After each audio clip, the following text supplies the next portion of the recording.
Today's podcast is presented by Podgo. Podgo is the easiest way for you to monetize your podcast, providing podcasters with a flat rate for ad space so you always know how much you get when you include an ad from Podgo. We recently joined as a member, and you can too. Apply today to become a member and immediately be connected with advertisers that fit your audience. That's podgo.co at podgo.co. And don't forget don't laugh. And don't forget to mention Forgotten Cinema when you sign up for Podgo today. Right now. Go. Ladies and gentlemen, please notice that exits are conveniently located at the front and rear of this auditorium.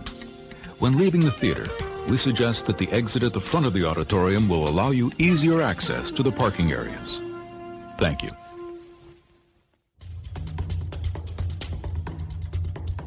Season 5 begins! Nice. The season of the audience. This is going to be a good one. Because this is not a forgotten gem. Today we are doing Mike Field's favorite movie. No, that's incorrect. How do you let some guy talk to you like that? You never once did I smile. Never once did I laugh. While I watched this movie with my mouth agape, I could actually feel my soul leave my body.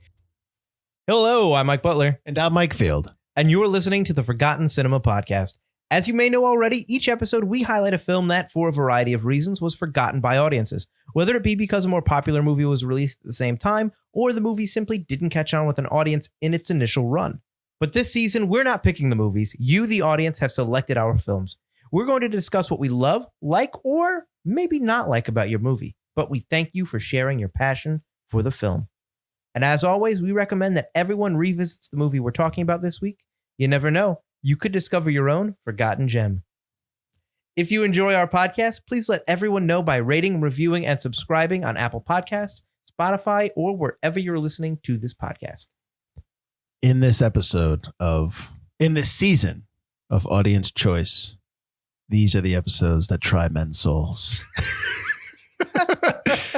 So, like I've always said, I really enjoy that we're doing movies that we wouldn't have picked. But I got to tell you, we would have never, ever picked this movie. We kind of did pick this movie, though. We did, because I wanted to pick something that was out of our I had never seen before. I heard about, I knew about. I didn't know whether it was good or bad, or people liked it or not.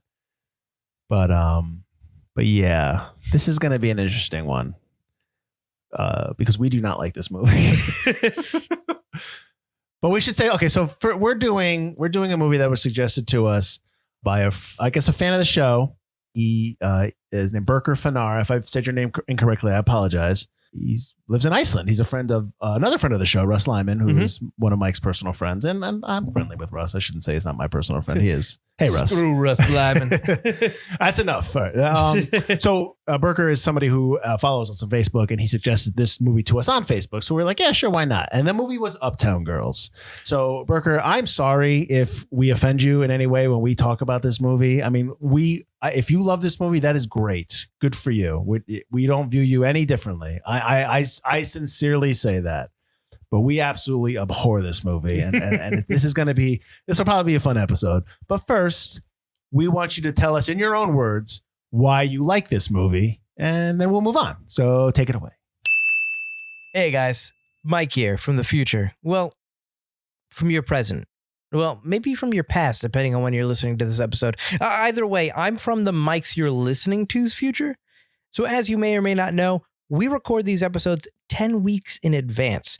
During that time for audience choice, we were trying to get people who chose these episodes to deliver their audio on why they chose the film and why they think it was forgotten. Unfortunately, Birkir Fannar chose not to send in his audio, or maybe it just came too late for the edit.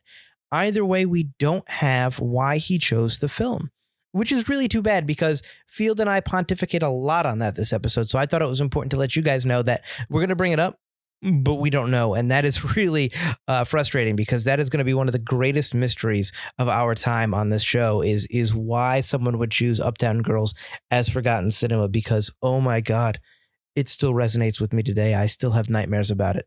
So listen through the episodes. We're going to mention the quote a couple times. Just remember, there is no quote. We're very sorry about that. Hopefully you like the episode. It is a funny one. Enjoy. All right. So normally we come back to this. These are recorded before we get the recordings back to us. And we say, oh, those are some good points. I can't sit here and say I agree with any of the points you made, unless what I have just heard is I did this as a joke. I didn't think you'd actually see this movie.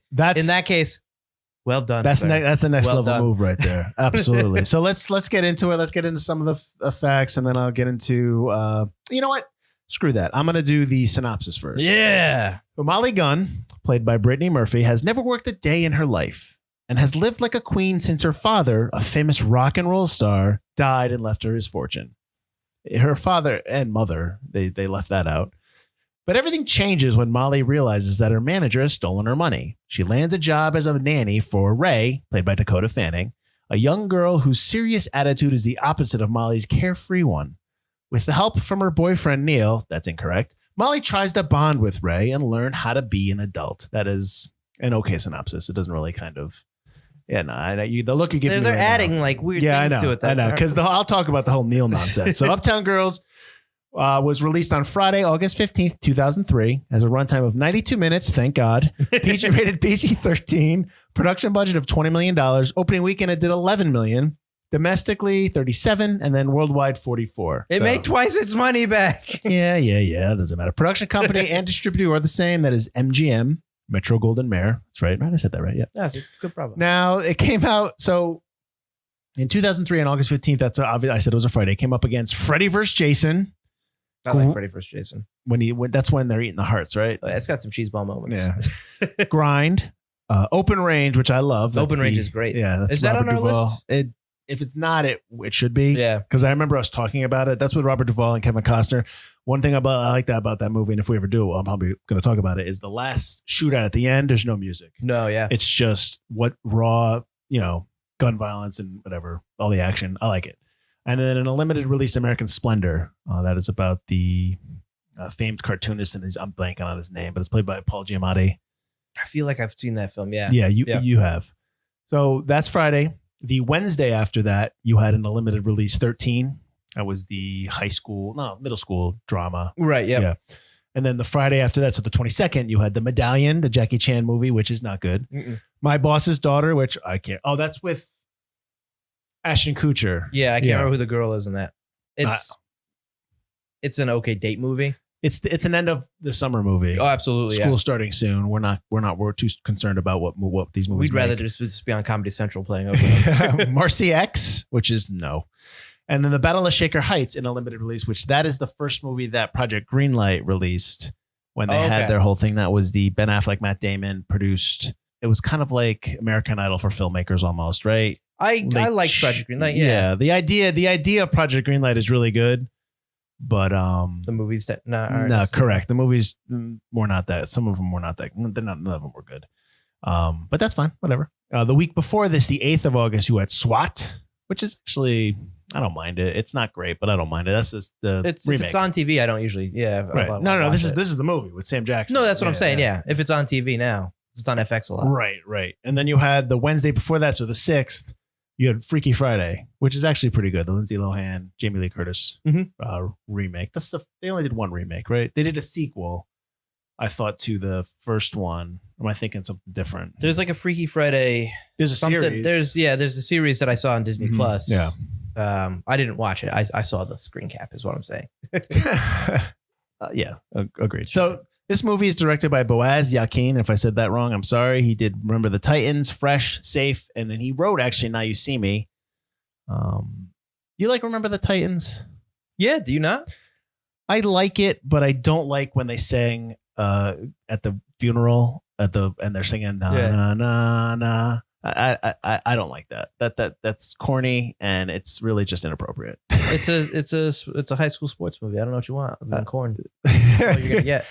Well, I mean, Hoosiers is a high school sports movie, and that's fantastic. You and your Hoosiers. Hoosiers is awesome. All about Hoosiers. Well, I want to talk about as many good movies as possible when we're doing this. That's movie. not what this podcast is about right now today. Written by Julia Dahl, Mo Agrodnik, excuse me, and Lisa Davidovitz. Miss Dahl has done a lot of TV from West Wing, Party 5, Just Shoot Me. Mo has done Ripe, which I've never heard of, and then Lisa Davidovitz has done a reality TV show called Endurance. I believe it's a British show. and I've never heard of it. Yeah. The story was by Allison Jacobs. She's also producer. She doesn't have too many credits after this. A lot of short films. Composed by Joel McNeely. He has composed movies for Air Force One, Radioland Murders, and The Avengers. And Young Indiana Jones. And a lot of I noticed a lot of Disney sequels, like direct-to-DVD sequels. Like Return to Jafar. Return to Jafar, Lion King 3, stuff like that. All right. Cinematography by Michael Ballos, who has been nominated for an Oscars for Broadcast News, Fabulous Baker Boys, and Gangs of New York. He's actually done a lot of Scorsese movies. I think a lot of the people, with the exception of the director, but probably a lot of the crew, are New York based because this was obviously shot in New York. I was surprised they got Michael Bauhaus after looking at all the. I want to put a pool in my backyard, so I better do this movie. Produced by, as I said, Allison Jacobs, but also John Pinotti, excuse me. And then Fisher Stevens. Fisher Stevens is obviously the actor, but Fisher Stevens does a lot of producing. He's produced Swim Fan, Prairie Home Companion, Midnight Meat Train. And Mr. Pinotti has done Crazy Rich Asians and Hell or High Water, which is awesome, and Frozen, which I'm sure you've all seen. Edited by David Ray, who's done A Bronx Tale, Bonfire of the Vanities, and Scarface, to name a few. Like I said, I believe these are New York-based people. So let's get into the cast. Brittany Murphy plays Molly. She is from Clueless, Just Married, 8 Mile, and Girl Interrupted. Dakota Fanning is Ray. She is young in this movie, obviously, because this was 17 years ago. Since then, she's been in War of the Worlds, I Am Sam, The Runaways, and then she was also in Once Upon a Time in Hollywood. Marley Shelton as Ingrid. She is in Never Been Kissed, Planet Terror, and more recently Rampage. I can't remember what part in Rampage. Surprised you didn't list Pleasantville. Oh, you're right. And Pleasantville. I just go through them. Listen, there's a lot of I just got to get these notes. Well, I know you like Pleasantville. So I do. Pleasantville is awesome. Yeah. It's awesome. Donald Faison is Huey. He's from, obviously, TV show Scrubs. He's also in Clueless, and he's on the TV show The X's, which has actually a long run, which I didn't think it had that long of a run. Jesse Spencer as Neil. When I saw this movie, when he first came on the screen, I said, is that Alan M. from Josie and the Pussycats? And then I was like, I really shouldn't know that. But that's a good movie. He is also on the TV show House and more recently Chicago Fire, which I believe is getting canceled or it's ending production. Is it because they have 8 of them? I believe so, yes. Heather Locklear makes an appearance as Roma Schlein. She is the mother of Ray, and she is in the TV show Melrose Place. Obviously, TJ Hooker and the movie The Perfect Man. And then I have Austin Pendleton here as Mr. McConkey, the old neighbor, the old man who's her neighbor who complains. You've probably seen him in Short Circuit, My Cousin Vinny, and the Muppet movie, the 1979 version. So, Butler, we know why Birkir picked this movie for us. And I believe we know why we would never have picked this movie for us. And why don't you tell me their biggest no as to why? As to why we wouldn't have picked this film? Because it's bad. Because the acting is bad. The story is nonsense. Mm-hmm. It's got no real... I can't sit here and tell you the directing is terrible, but it's not great. It's nothing to write home about. The writing is atrocious. I think the biggest problem is the script. Is that it's my note here is that where's my note? Okay. I have here, it's almost like they took the story and they have these check marks as to what this movie is going to be about and what scenes they're going to want to do. Like they're going to want to have the ending where they play the song and the emotional connection. They're going to want to have that moment when she, Neil tries to get her back and she says no, like all this stuff. They have these moments, but nothing is set up. Everything is rushed. Nothing is set up. They think just having the scene there is good enough to further the story. And they kept, as they say in today's times, shipping Molly and Neil as a couple. And it's I don't ship them, man. They were never a couple. They were never they were never genuine with each other at any moment. And she was like, hung up on him to the point when clearly he's sleeping with the mother, Heather Locklear, and she's still hung up on him. It makes no sense. Their back and forth is pointless. He calls her his muse, but she's done nothing but try to ruin his life, and she wants nothing to do with him after she sleeps with him. It was a booty call. Well, it was a challenging booty call. And in the beginning of that, they're talking. He's like, I'm part of my sobriety, so he's a drunk, right? He was a drinker, recovering out. Yeah, that's what I got for it. Part of his sobriety was that he wanted to spend a whole year doing things that would threaten that sobriety, and one of that was to get into an emotional relationship with somebody. She clearly does not care. Well, that's like that's one of the steps in Alcoholics Anonymous is not to have a relationship for at least a year. If I remember, like there's a Sandra Bullock movie about alcoholism where she goes into 28 days later. Yeah. 28 days. Is it 28 days? Or which one's the zombie one? 28 days later. 28 days later. Oh, so it's 28 days. Yeah. Yep. And the one of the speakers at the rehab center she's in says, don't get a relationship for like 2 years. Yeah, after a year, you can get a fish. See how that goes. After 2 years, I get a remember dog. that. And then like, Or a plant. Remember, she goes to get the that's plant. right, plant. Yep. So it's like this seriously threatens him trying to help himself, and she doesn't care. She's not a good person. Pez. Yeah, Pez. All right, now I'm going to say something that I told Butler when I was texting him, and I'm not trying to demean her problems here, but she is super thin in this movie, and there was some rumors that she was, doing cocaine during. And I'm sorry, but there are scenes in this movie where she looks high. She looks like she's not playing like aloof. She just looks generally like out of it. There are scenes, and while I was watching it, you can clearly tell, there are sober scenes and there are not sober scenes. And the look, even her look is completely different. Like the makeup can't hide the fact that she is stoned. She does look very thin. Yes. And whether she just lost too much weight and stuff like that. But there's some scenes where she's even thinner than other scenes. Yeah. Her face is just gaunt and dead. So I went and looked, and I started reading I wanted to read like if this was around the same time, and it was. And there was, when they were doing press for this movie, she had a part where she was, she blew up at a reporter. Like he was asking her questions, and she was just like, oh, whatever. And she was being very combative, defensive, and they kind of like dismissed it, like, oh, whatever. But it's like, come on. And they always bring up, every time you read into it, they always go to Dakota Fanning's quote where she's like, oh, she was a pleasure to be around. It's like, you were 8. You were 8 or 10. I mean, I get that, but your worldview at that point is different. And I know you don't want to crap on somebody who's passed away, because obviously if you don't know that she passed away in 2009 from pneumonia or complications with pneumonia. So I don't want to, I understand you don't want to talk ill of the dead, and I get that. But when you're watching on screen and you're seeing a performance, she's not there. Just something's off. It was upsetting, because I was telling Elise, because we watched together, because she didn't want me to watch this alone. She'd seen it before. She's like, this is going to be bad. I'll watch it with you. I was saying during it, I was like, I'm going to have to bring it up that, all these things about her, we're going to have to bring it up. And it's like, I don't like it. It's uncomfortable to talk about someone who's passed away like that early, but it's hard to ignore when that affects the film. Of course. And that what you're putting on screen is what's going to live forever, and you can't ignore it. Her character is already so out there. Her character is already so carefree and strange and supposedly quote unquote kooky, even though she's not. Right. That extra bump of cocaine or whatever she was doing that affects her performance really detaches you even further than you already were. Like they are not likable. No, Dakota Fanning, I will say, she does a fantastic job. She's the only. That's what I have here, is that she's the best part of this movie. Absolutely, she's the only good part of this movie. But her character still sucks. No, it's not. Yeah, I'm talking about moments. Acting wise, she's amazing. But this is just coming off of Steven Spielberg Presents Taken, which you have to say before it, because then Taken came out with Liam Neeson like 2 years later. But I don't know if you ever saw that miniseries. I saw parts of it. I never finished it. Amazing. You should really. I've been looking for it on Blu-ray. With it. It's really, that was sci-fi, really right? Good. That was sci-fi. That was when they were putting out one really good miniseries a year. That's not out anywhere streaming? No. Interesting. I haven't checked their app. Maybe on their app. I was going to check it while we're doing this. It's really, really good. It's one of the best miniseries I've ever seen. Really? Oh, yeah. But she was fantastic in that, and she's coming right off of that. So clearly she's got chops even. Oh, clearly. The whole family's got chops. Right.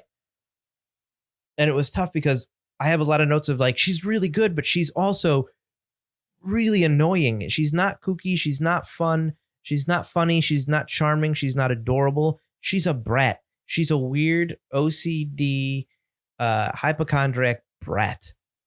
Really? And it's just like, I can understand why the maids leave and stuff like that. It's just, I didn't, it's tough to watch a movie where you're supposed to root for these characters and you can't find a character to root for. Right. And to your point about Murphy's acting in the movie, she's supposed to be aloof in the beginning, obviously, but that carries over and to where she's supposed to have a meaningful connection. It's clear she's just not, like, she has no concept of what's going on, right, in terms of the scene. And it's really difficult to watch. But just kind of back to the writing, there's a moment where Dakota Fanning gives her the middle finger. Ray, her character's name, gives her the middle finger, and she grabs and she's like, "No, you take that back. You take this." She gets all violent. Oh, yeah. Okay, so let me get this straight. Language is okay. Drugs are okay. Drinking's okay. Sex is okay. Busting up a guy's sobriety is okay. But a kid gives you the middle finger, and that's where you draw the line. I mean, like, that's like... You never got the feeling that drugs were okay with her. Later on, she's doing, okay. When they're at these parties in New York City, what do you think's happening in those parties? I mean, let's be honest.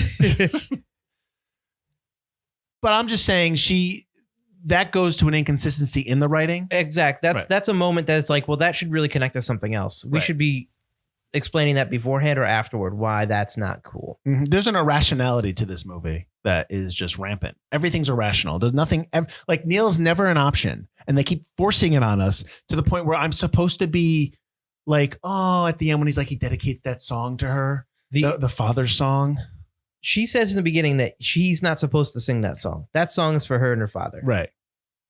Why does that change at the end? Because he buys the guitar, yeah. Which I knew he bought the guitar. It was like he's either bought the guitar or Ray has bought the guitars. Either way, it's stupid. And you have him at the end, and she learns her lesson. I was okay at that point when he meets her outside of Ray's house, and he's like, "Listen, I need you back. You're my muse. I can't write anything." And she goes, "No, I can't play this game. I'm done. And she walks away. I'm like, all right. It was all stupid, but at least she learned her lesson. At least we're not going to hook up with the guy at the end. She learned her lesson. She can be by herself. She needs some me time. And then she goes and hooks up with him at the end. You get the feeling? Well, right. I think you get the idea that obviously if that scene continues and they meet outside, oh, thanks. Oh, no problem. They're going to obviously. Absolutely. Yeah. It's just, It's all, but at this point also, we don't know that he hasn't broken up with Ray's mother, with Heather Locklear. Broken up. I don't think they were really together. They were just. And why, and speaking of Roma, when we first see her at the party, why is her hair wet? Why is her hair so wet? And that's my note. I'm like, what's up with her hair? It's all so wet. Cool and sexy, man. Just wet it, man. I don't want to talk about this movie anymore. Egyptian cotton, 900 thread. And then that's the song. 900 thread count. Why is that the turn on? I don't understand. We're not sophisticated enough to understand how burnt orange Egyptian cotton is supposed to be really cool. Listen, I get that it's comfortable. All right. It's I'm sure it's real smooth, but I got some Egyptian cotton pillowcases. They're nice, but like, I'm not going to be like, oh yes, sleep with me. Yes. This is what I want. Come on. This is one of those movies where I'm wondering if it just became a paycheck at some point, where like I would at some point during the making of this movie, when you're 2, 3, 4 weeks in, do you turn to yourself or look in the mirror, whoever you are, the director, the cinematographer, even maybe the producer, but you're just like, just finish it. Just finish this. Just let's get the money. Well, you must have some facts. None of the directors or anybody said, I can't stand this. I'm not making movies ever again. Because a lot of these people don't do a lot of movies anymore. It's like, was this their quitting point? You weren't able to find that out? Well, who are you talking about? The writers? Also, like, all right. So when we did Mad Men the week before the last episode, 2 episodes ago, Mystery Men. No, I'd love to do Mad Men. When we did Mystery Men 2 episodes ago, right? You talked about how the director was like, "I'm going back to my little commercials because I can't stand this." How is this not the breaking point for anybody? There weren't a lot of quotes for this movie because honestly, people probably didn't want to know anything about it. There probably wasn't a lot of hype for this movie. There was a lot of hype for Mystery Men. So you had a lot of bigger stars in Mystery Men. So you had a lot of disappointment. But you also had huge stars in this movie. This movie right now, the biggest star is Brittany Murphy. At that time, sure, you could say Dakota Fanning is probably big now, but not back then. I mean, Heather Locklear is a good actress. She's not terrible. I know people like to crap on her, but she's had a long career. Right. So her in this movie is probably a big get, and she's only in it. She probably did about a week's worth of work, maybe less, because she's only in maybe 4 or 5 scenes. Right. To my point to that was, there's no reconciliation between her. There's no scene between her and her daughter because she clearly doesn't raise her daughter. She doesn't. There's and no then you idea. get that scene at the end when she's like putting her dress on. Yeah. It's like, oh, now you care about your daughter. That's not the scene we want. We want the scene where she actually tries to make an emotional connection with her daughter, who she just, as Brittany Murphy or as Molly tells her, stop treating her like a 28-year-old, which is a decent scene. But the whole, I've had about 80 minutes of crap So I don't care about this decency. Oh, so she tears up the check, and it's like, you have no job. You really need that check. Right. And then you're getting paid as a nanny, somebody who lives on the Upper West Side in New York as a nanny, and you're getting severance. That's a big check. That's a big check. Oh, yeah. And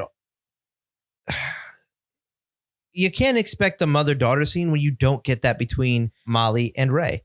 You spend the whole movie where they're together, they're not together, they're together, they're not together, they get along, they don't get along. You never get that sense that they really ever bonded. You get that stupid half-hearted montage where they're buying clothes, they're going to places, but they're not having fun, they're not smiling at each other, they're not enjoying each other's company. And you get that fight in the courtyard where all of a sudden she's standing up to her maid, and are we supposed to believe that's the connecting point? Yeah. Well, I think this movie starts off as it's Molly's movie, and then they get to a point where it's supposed to be Molly learning a lesson from Ray, but Dakota Fanning is really doing a good job as Ray, whereas it becomes both their movies. But then you don't have any stuff about Ray's family. You find out that the father's in the coma, and clearly the mother is just doesn't care because she's just sleeping around. Right, she's probably in it for the partying and stuff like that. But whatever. But like, that's stuff that maybe we should mind. Like, we should know about. We should know about their relationship. We should know about the daughter a little bit more, because it becomes. If this probably would have been a stronger movie if it's more about the two of them. That's how they hype it. Yeah. But that's not what's in the movie. Not at all. Yeah. And Molly has a part where she tells Ray that she talks about how she was 8 years old when her parents died. So I'm going to do the math here. She's 22 now. She's 22 years old. So her parents died when she was 8, which is 14 years ago. And that's 1989. And she talks about how she went to Coney Island and because she wanted to ride the teacups. There was a whole thing about the teacups. Yeah. And then they have that cut where they just show this random cutscene of this girl walking to Coney Island wearing overalls or whatever. And Molly references, I wanted to go to the lake. She I was Huck Finn. I got my knapsack on and I like Huck Finn. I go, stop. You don't know that reference. First of all, it's 1989. I doubt you read the book. There's no way you have no idea about that reference of Huck Finn. So don't throw that in there. That's a writer putting it in there. That was their experience, not your character's experience, which is bad. But that to that point, that just gets me not enraged, but it just gets me annoyed at the whole script itself. Now, I'm not saying that was how it was written. Like that's what they handed in. I'm sure it was worked on and changed and added. I'm sure there was stuff done to it. Oh yeah. So I'm not sitting here laying any blame, but what I'm saying is the final product is not put together well. And that's part of the script. That's part of the editing. That's part of everything. It's just, this movie stinks. I'm sorry, Birkir. Don't not be our fan anymore, please. We love that you picked this. We love that if you like this, if you pick this as a joke, that's even better. There's much respect there. But I do not. This movie is. I will never watch this movie again. Oh my God, this place is beyond normal grotesque. It's post-nuclear. Her friend doesn't make any. I don't understand her relationship with her friends or her social circle.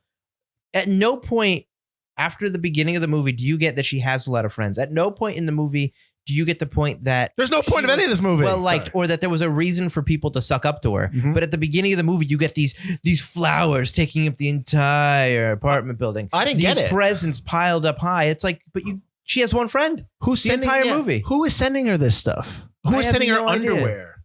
Like all that stuff when she throws the G-string at the doorman. Yeah, you get this idea that she's so obsessed over and so beloved, and then no one at the party talks to her. And you get the one guy who's a musician who wants to talk to her, and she ignores him for Neil. She just blows him off like a douche. Like come on, she's totally not likable. I guess the character that Donald Faison plays, well, Huey, he was supposed to be mean. He was supposed to be not a nice guy. But then I guess it wouldn't be believable that he'd be friendly with her, so they kind of changed the character. I was gonna say, yeah, he's not a mean guy. Yeah, no, I know. Yeah. But and I didn't get his character. I didn't understand why is he there. He's just why. There's no reason for him. There's no reason to have him there. There's no reason for a lot of this stuff, Mike. There's no reason for her friend. Her friend is awful. Oh yeah. No one's like. Huey's kind of likable. He's kind of a nice guy. But Donald Faison's a likable actor. He's So it's like, but her friend isn't nice. Ingrid's not nice. She's basic, Mike. This is what we call these people basic. They are basic. Yeah, they are. They're real basic. We're doing cookies. Like, you're going to trust her putting those cookies in the oven? It's like, how hard is it to put it to 350 for? I mean, you're there. Exactly. You all not checking. It's so dumb when they set on fire. But also, I don't understand why why they're even friends to begin with. Yeah, Clearly, Ingrid already has money. Mm-hmm. Clearly, Molly is not like your friends at all, and your friends don't like her. Mm-hmm. Their friendship makes no sense because clearly they can't actually stand each other. Nothing makes sense. And all Ingrid does is take care of her for no reason. And how do you live in an apartment with no electricity and no heat? Like, you don't read your final notice. How do you not you're know? Evicted. Yeah. Like, you're getting kicked out before your electricity gets shut Yeah. off. Yeah. This movie stinks, Butler. I mean, like, I feel like we're letting down the fans of Forgotten Cinema, but this isn't what This we is have audience chosen. choice. This is audience choice. Again, please don't feel free to pick bad movies. We'll watch them. But Okay, so did you notice oh man, when this is like painful. when they're at the tag sale and Molly, for some reason, why do you even have Molly at the tag sale? Just send her away. Yeah. Send her and Ray to go get something so you can sell off all our crap. Mm-hmm. Beside that point, when they're selling the golf club that was given to her by Tiger Woods. Oh, after he won the Masters or whatever. Yeah. Yeah. And the guy goes $20 and she's like, sale. He hands her a $50 bill. That is clearly a $50 bill, not a 20. And they're like, $20 deal. And he hands her the quote unquote 20. Why is it a 50? Why are you even showing me the bill? Come on. I wonder if did you ever see her say 20? Because I'm not going to go back and watch. Yes. Okay, so you actually see the word. She actually says 20. Okay, I don't know. It's So how about this? How about this? I don't care who does it, but for 5 minutes, okay. one of us has to talk about how awesome this movie is. For 5 minutes, like you have to. Is this the challenge? Yeah, this is the new Forgotten Cinema challenge. One of us has to sit here and talk about and plead with the other and beg the other to understand how awesome this movie is. Now, I don't know. I'll do it because I think you're a bigger hater on things than me, and you're a harsher critic. Oh, knock it off! Oh, come on, you are. I like good stuff. I'll this is it. not good stuff. I'll defend it. Okay. Listen, man, it is. You're just not the right audience for it, man. You're just not the right audience for this movie. Why? Because it's meant for young girls and stuff to learn. Growing up is sexist. okay, but also being a child inside is okay. That you can blend both worlds together, and that it's all about being free spirited, but having responsibility. And come on, you don't like Moo? The pig? You're not a fan of Moo? I'm not going to. I'm not anti-pig. But that pig gets small, gets big, and goes back to small at one point. Maybe it's about how he gets fed. Maybe he's just getting fed different, man.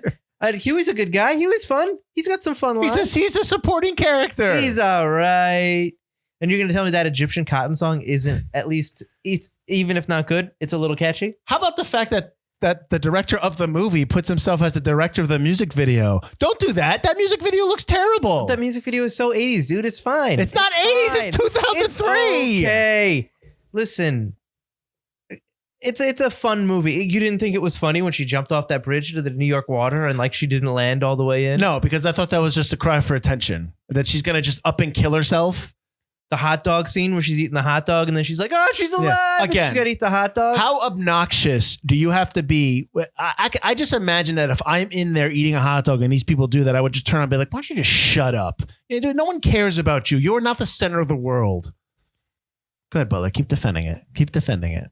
Well, when they're having tea in their little room and when she makes her the dress, that wasn't adorable. I'm sorry. You didn't like that part? Let's talk about the tea. No, let alone you thought it was good enough to hit the note of a joke that the croissants were plastic. You hit it twice for some reason. Why? Because it was funny, Mike. It was funny. Was it? You laughed out loud? I You can't even do it. Am I at 5 minutes? Yeah, 5 minutes is up. Thank God. Oh my God. I will say I do like the pig. No, you know what? The pig doesn't make sense. How about, for the sake of just kind of being positive? Okay, let's be positive. I did like the pig. The pig is very cute. I don't mind Donald Faison in this movie. Dakota Fanning is very good in this movie. The ending is cute, like when they're doing the dance, and it's nice. But if that was just it, like the fact that all the lead up to that is not good. But I won't. Let's forget that. The ending's very nice. It's very, very cute, very funny, very, very touching. I do like it that in the end, she's not her maid anymore. Like, that's not what it's about. Yeah. I mean, I don't want to get on the negative train. I'm trying to be positive. Now it's like more like a mentee-mentor kind of relationship, which is nice. And she follows her clothing They thing. never set up any of that. They don't set up the clothing thing enough. Oh, I love that. Yeah. I'm back to stop being nice. So it's very convenient that, she's going to get a job making clothes for rockers. Oh, that's great. How's she getting paid for 4 Mark years? McGrath and David Navarro. Oh my God. What, do you know Fisher Stevens personally? Is that why you're in the movie? Give me a break. When they're in the scene, Navarro and McGrath, the guy who's like, hey, that's Fisher Stevens. Okay. That's him. Okay. You don't remember him from like Short Circuit? He's playing a very, very troubling Indian character, but yeah. He's in Short Circuit. That's the same guy. Yeah, that's the guy pretending he's Indian or Pakistani. Okay. Yeah. No. I love Short Circuit, but like, I can't defend that. But yeah, no, but yeah. I love Short Circuit. No, I do too. You might want to watch it again. I watched it not that long ago. I still like Short Circuit. Okay. Racist. Listen. Why don't you act your age, not your shoe size? An actual line from the movie. That's something I said when I was a kid, and that's fine. It's something kids say, but in this movie, no. I'm not saying I said this all the time, but I always heard that when I was a kid. I know. That's about that exasperated gasp right there is how I felt. I probably did that all the way through the movie. The other line I hate, and I hate this. This is not Uptown Girls' fault. This is pop culture's fault in general. And this is mostly, I see this in things that aren't so New York. And it's a bunch of like LA people trying to write about New York. Mm-hmm. And she goes shopping at midnight. And she's like, it's the city that never sleeps. Yeah. New York City fucking sleeps. Have you visited the city? You go there past 12 o'clock, bars close. There are very few bars that are open. I know they can be open till 4 a.m. Good luck trying to find something open till 2 that's not in a hotel. Yeah. No. It goes to sleep. It goes to sleep hard. Goes to sleep hard. Goes to sleep hard. We live in Southern Connecticut, and stuff's open later here than it is in New York City. When you go down. New York's not. I hate late at night is not like something to like. Oh my God, it's so like if you go down to the financial district, even after 7 or 8, nothing's going on down there. Nothing. The bars are closed. Yeah. They close down the second level of their restaurants. Stop acting like everything happens at night. Nothing. No. New York City closes when people go home. Yeah. People sleep. You could be like, no, you got to go to the local scene. Maybe in Brooklyn, in like a really small area in Brooklyn, and that's about it. Stop telling people it doesn't sleep. Mm-hmm. Yes, the lights in the skyline are still lit up so that planes don't, go, hey, what's that? Mm-hmm. But it's about it. Yeah, it's a nice looking city at night, and that's about it. Yeah. I hate that. Yeah. It's a misnomer. I don't know why that bothers me so much, but it bothers me every time I hear that. It's people that are writing about something they don't know. Yeah. That's just, but to that point, I will say that I do appreciate movies that are set in New York because I know New York. A lot of times you have movies that are set in LA that you have no idea about that culture, and it's for people that live out there, that kind of thing, Mm-hmm. But I also enjoy having movies that are set somewhere I don't know, so I can learn about it. Well, albeit maybe it's not genuine, but you know what I'm saying. You saying Uptown Girls is not a genuine look at? I'm saying that this will be the last time I ever talk about Uptown Girls. Now that I'm done being nice about it, I want to go back to the scene. Hold on, we were being nice? Well, I was trying to do my pretend 5-minute defending. That was 10 minutes ago. I want to go back to the Central Park scene. Okay. Which one is? Where she decides to kill herself. Like, that's a good lesson. And that's how depressed she is. She's like, what is that? Yeah. What is that there? Who's the audience for this film? That scene is there so that Ray can take care of her. And that scene when she's got the ice pack on the head, the 1960s style of, hey, put this ice pack on your head and the thermometer in your mouth. Like, do you not know how to take care of somebody? It's sisters together. It's a couple together. Yeah. It's one random girl. It's this, it's that. Oh, God, people are together. Yeah. And then she jumps in what's clearly a 3-foot drop to begin with. She's not smart, man. Oh, my God. Then that lady going, it's dirty water. It's dirty water. It's dirty. Is that supposed to be funny? Because that's annoying. Like, I want to tell that lady to shut the hell up. We get it. You got it when she pulled out the shoes. You didn't even need dialogue there. This movie's not. Just Birkir again. Thank you for suggesting it. And if you love it, that's fantastic. This is not how New York is. I don't know if you've ever been to New York, but this is not what it's like. It's if you didn't like, again, I hope you really did suggest this as a joke because, joke's on us. That's fantastic. And their song that they freestyle to when they're in ballet class. It's like some slow song that was written 40 years ago. Why are these kids dancing to classic rock? Play something the girls are going to like to dance to, like NSYNC or Backstreet Boys or Britney Spears, something more modern. Like, I get that maybe you couldn't get the rights to it, but make something up then. Maybe they're dancing to Egyptian cotton. They should be able to get the rights to it. Why wouldn't they? Man. My note when she's actually going through Central Park is that I wrote down as, "Ugh, life, am I right?" Ah, man. Yeah. And when she gets out of her bad apartment, like, oh, it's a crappy apartment. First of all, for New York City, that's a decent apartment. Second, there's a lot of hookers out there. Oh, yeah, yeah. That's a lot of hookers. Where is there. she? Yeah, that's her new apartment. That's The new one. Her new apartment, yeah. In the bad part of town. Is that supposed apparently. to, that's probably what they're, well, number one, to that point. So that's supposed to signify that that's a bad part of town. First of all, if you're a prostitute, that's probably bad business to all have 25 Exactly. prostitutes in You one can't- block. Don't you want to expand out and just kind of like, make sure that you Everyone have more gets their own access? corner. Yeah, exactly. And also, so the cops don't go, oh, hey, look, it's all the prostitutes in New York City. And the pimp, hey, they're all hanging out together. Let's it's get the them. prostitute convention. Get in my van. Let's go downtown. And all of a sudden she's dizzy because Ray ran away and she's got to throw up in that garbage can. Oh, and let's talk about throwing up, because when they go to the teacups? the teacups and Right. she's throwing up. Yeah. She's throwing up to the side of the garbage can, Yeah. not in the garbage can. Yeah. Don't you want to throw up in the garbage can? She couldn't reach because she's not big enough, probably. They probably had the can there and they were probably like, okay, go in the can. She can't reach. All right, just do it on the side of the can. We'll just let's go. Let's roll this. Camera rolling. No, I hear you. I know. And you don't know that Coney Island's not open when it's abandoned before you even get to that Nathan's, which, by the way, the Nathan's that they go into is not the Nathan's that they have on the outside. And then they put the Coney Island Nathan's white printed paper on the sides of the Nathan's, like they couldn't get into that Nathan's. And then they have, and because they probably did it really early in the morning. So all those people in there probably, extras that they could only get. So there's like 4 of them. And, when she does, like, she did it. She ate the hot dog. All right, now turn around, extras. All right, thanks. All right, y'all get free Nathan's. Probably. You're going to get paid with fries. I mean, I'd be okay. Nathan's fries are delicious. They're okay. They're a little too big for me. They're too big for me. I used to like them, but I like fries that I can put in the ketchup, eat. I don't have to like chew more than, I don't know. They break apart half the time. Maybe give me that look. Yeah. Fries I like McDonald's fries. Listen, McDonald's fries are amazing. Burger King fries are terrible. Burger King are the worst fries. They're like the double fry concept, like that's supposed to be some big thing. They suck. Well, that's why Burger King has gone through like 8 iterations of their French fry. Really? Oh yeah. Do you like Wendy's fries?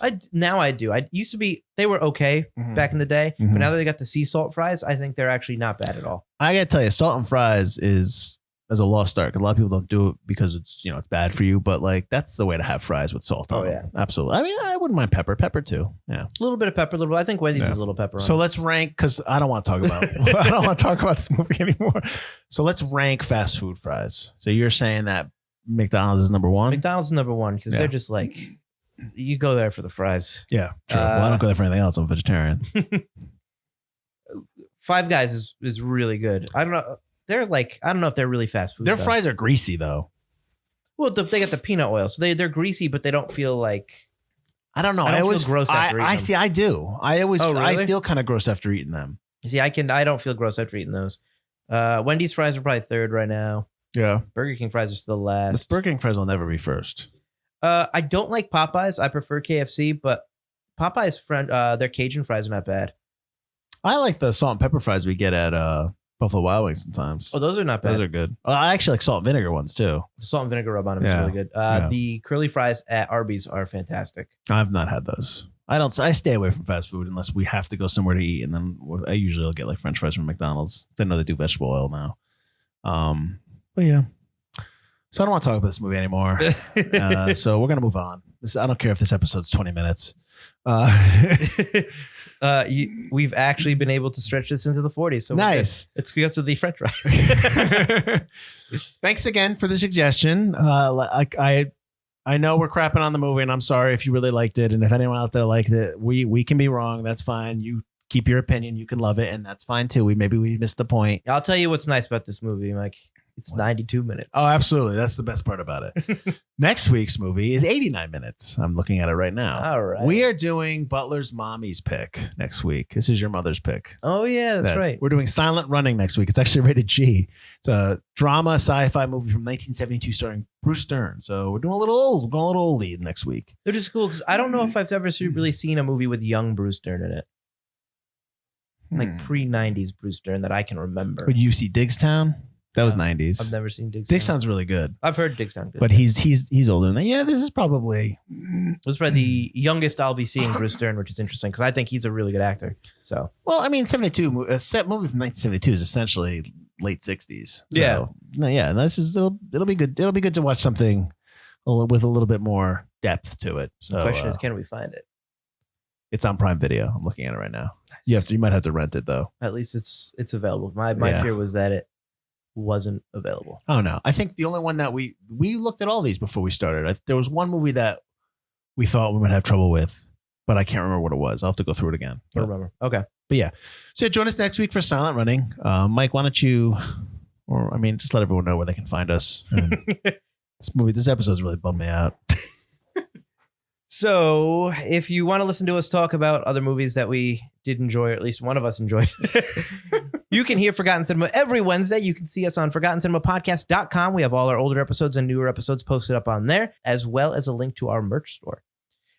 We are also available on Spotify, Apple Podcasts, Stitcher, wherever podcasts can be found. You can also see us on the social medias at Forgotten Cinema Pod. We're on Instagram, Facebook, Twitter. We put out awesome commercials, and we'll remind you guys whenever we have an episode because that's our job. That's what we do. Please make sure you rate, review, like, and subscribe to our podcast, even though, maybe this episode bummed you out. No, please don't. I'm sorry. I sincerely am. I am being sincere when I thank Birkir for suggesting this to us because it's fine. We may not like everything. That's the whole point of audience choice. We're doing movies that you like, that we are, that we're giving our opinion on, but they're just opinions. Do not be afraid to suggest bad movies that you like that you think we might not like. That's fine. God, I hope I don't hate the next week's movie because that's gonna be a long conversation with my mom. I'll crap on it for her. How about that? All right. So next week, join us next week. We'll do Silent Running. Everyone have a good time. Have a good week. I don't know why I said have a good time. Everyone have a good week. I'm Mike Fields. I'm Mike Butler. And this has been Forgotten Cinema. Why are you laughing? There's nothing to laugh about. This episode was terrible. I'm throwing this away. Birkir, you still like Two Player Bros, right? I'll do any game you want for Two Player Bros.